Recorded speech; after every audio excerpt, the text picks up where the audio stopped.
ગાયનું ઘી એ કાયમ યુવાવસ્થા ટકાવી રાખવા માટેનું ઉત્તમ દ્રવ્ય છે, અતિ ઉત્તમ દ્રવ્ય છે. ગાયનું ઘી છે, કોઈ લોકોને માઇગ્રેનની તકલીફ છે, માથું દુખે છે, એ વ્યક્તિ ગાયના ઘીના 2 ટીપા નાકમાં મૂકી દે એટલે માઇગ્રેનનો જે શિકાર છે બંધ થઈ જશે. અને એટલું જ નહીં, અમુક લોકો જ્યારે રાત્રે સૂવે ને ત્યારે જુદા જુદા સંગીતના સૂરો રેલાવાની ટેવ હોય છે.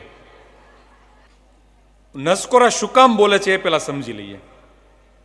વ્યક્તિ જ્યારે સૂવે ત્યારે મગજનું સેરેબ્રોસાઇડ નામનું તત્વ છે એ નાના મગજને પૂરતું ઓક્સિજન આપતું નથી, એટલે ખેંચે પરાણે ખેંચે. પણ નિંદ્રા એટલી છે એટલે વ્યક્તિનો તો ખબર જ ન હોય. તમે સવારે એમ કહો ને કે તમે નસકોરા ઢસ, ના મેં ક્યાં નસકોરા ઢસડે એમ કે તમે. દરેકને ઘરે હોય પ્રશ્ન. સારું છે, બહુ જો હું તો એમ કહું છું કે સુખી દાંપત્ય એને કહેવાય કે બંનેને નસકોરા ઢસવાની ટેવ ન હોય એને. બાકી એકને તકલીફ હોય એટલે બીજાને તકલીફ શરૂ જ રહે.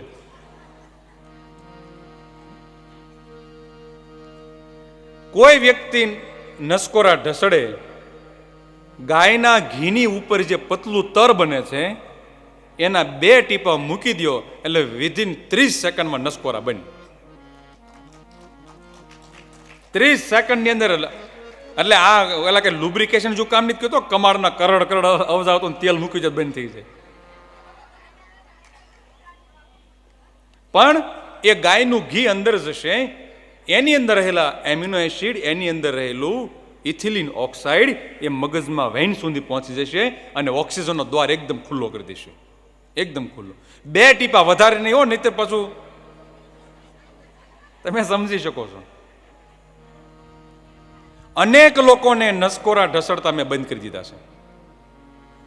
કારણ કે મારે અવારનવાર ઘણી જગ્યાએ જવાનું હોય એટલે હું મારી બેગમાં ગાયના ઘીની 1 શીશી ભરીને રાખું છું. કારણ કે ક્યારે ક્યાં સુવાનું થાય ને કાંઈ નક્કી નથી હોતું. અને એ નસકોરા, હવે આપણે શાંતિથી સૂઈ ગયા હોય, નસકોરા ઢસડે એટલે આપણી ઊંઘ બગડે. આપણને નસકોરા ન આવે પણ એ ઢર કરતા મારું મગજ ન્યા શરૂ થઈ જાય, પાછું એની હારે તાલ લેવા મળે. એટલે 1 શીશી ભરીને તૈયાર જ રાખવું. 2 ટીપા મૂકી દો એટલે એને શાંતિ ને મને શાંતિ થઈ જાય. તો આ ઉત્તમ છે. બીજું, ગાયનું ઘીનું હજી એક ઉત્તમ ઔષધ. બહેનો, તમારા માટે ઉત્તમમાં ઉત્તમ ઈલાજ કહું છું, અતિ ઉત્તમ. આપણા પતિદેવ નશો કરીને ઘરે આવ્યા હોય, તમને ઘરે આવ્યા પછી એમ લાગે કે આમાં કંઈક ફેરફાર છે. 25 ગ્રામ ગાયનું ઘી અને 25 ગ્રામ સાકર ખવડાવી દેવાની. જેવું ગળે ઉતરશે ને એવો તરત નશો ગાયબ, મૂળ સ્થિતિમાં આવી જશે, એકદમ મૂળ સ્થિતિમાં. માનો કે કોઈ વ્યક્તિ દવા પી ગયું, ભૂલમાં દવા પી ગયું. ભૂલમાં દવા તો ન જ પીવે, પણ કદાચ આપણે એવું જ કહેવાય ને કોઈ પી જાય, એવું તો ન જ કહેવાય ને. આપણને ખબર પડી ગઈ કે આપણા ઘરે આ વ્યક્તિ કે બાજુના ઘરે એલ્યુમિનિયમ ફોસ્ફાઇડ, ઝિંક ફોસ્ફાઇડ કે કોઈ પણ પ્રકારનું કેમિકલ પી ગયા. એ સમયે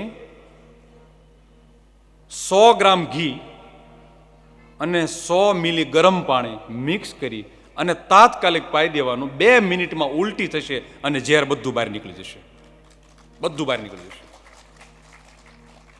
ડોક્ટર પાસે ગયા પહેલા આ પ્રયોગ કરી લેવાનો, પછી ડોક્ટર પાસે લઈ જવાના એને. જો દવા જઠરમાંથી છૂટી પડવા લાગશે, વેનમાં દાખલ થશે, પછી મટાડવું મુશ્કેલ.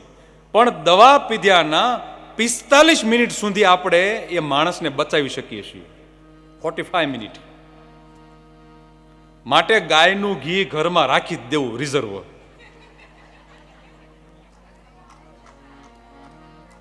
તિજોરીમાં મૂકી દેવું. રૂપિયા 1000 નહીં મૂકતા, પણ 250 મિલી ગાયનું ઘી તિજોરીમાં રાખી દેવું.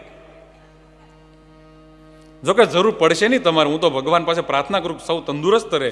પણ આ સાંપ્રત સમયની અંદર માનો ક્યારેક કેવો નિર્ણય લઈ લે છે એનું કઈ નક્કી નથી, પણ સલામત રહેવું જરૂરી છે.